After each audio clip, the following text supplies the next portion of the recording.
തിരിഞ്ഞു നടന്ന രേവതിയെ പിന്നിൽ നിന്നും വിളിച്ചു. എന്താ ചേച്ചി?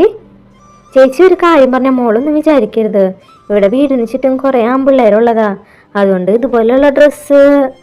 രേവതിയുടെ മുട്ടിനൊപ്പമുള്ള ഷോർട്സ് നോക്കിക്കൊണ്ട് നന്ദിത പറഞ്ഞതും രേവതിയുടെ മുഖം എന്തോ പോലെയായി. അവൾ തലയാട്ടിക്കൊണ്ട് സ്റ്റെയർ കയറി മുകളിലേക്ക് പോയി. വീട്ടിൽ ഇതൊന്നും ഇടാൻ പറ്റില്ലാത്തതുകൊണ്ടാണ് ഇവിടേക്ക് കൊണ്ടുവന്നത്. ഇവിടെ അതിലപ്പുറമായല്ലോ. രേവതി ഓരോന്ന് പിറുപുറത്ത് മുകളിലേക്ക് കയറിയപ്പോഴാണ് പാർവണ താഴേക്ക് വരുന്നത്. തന്റെ ഡ്രസ്സിന്റെ അതേപോലെയുള്ള മറ്റൊരു കളറാണ് പാർവതി ഇട്ടിരിക്കുന്നത്.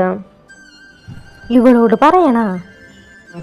അല്ലെങ്കിൽ വേണ്ട, എനിക്ക് രാവിലെ ഒന്ന് കിട്ടിയില്ലേ, ഇവൾക്കും കിട്ടട്ടെ.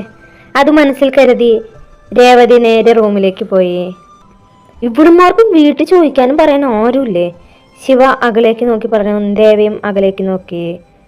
കുറച്ചു മുമ്പ് കണ്ട സ്ത്രീയുടെ അരികിൽ സംസാരിച്ചു നിൽക്കുന്ന മറ്റൊരു പെൺകുട്ടി. രാവിലെ തന്നെ നിക്കറൂട്ട് ഓരോന്ന് ഇറങ്ങിക്കോളും, ശിവ അവളെ നോക്കി പറഞ്ഞു.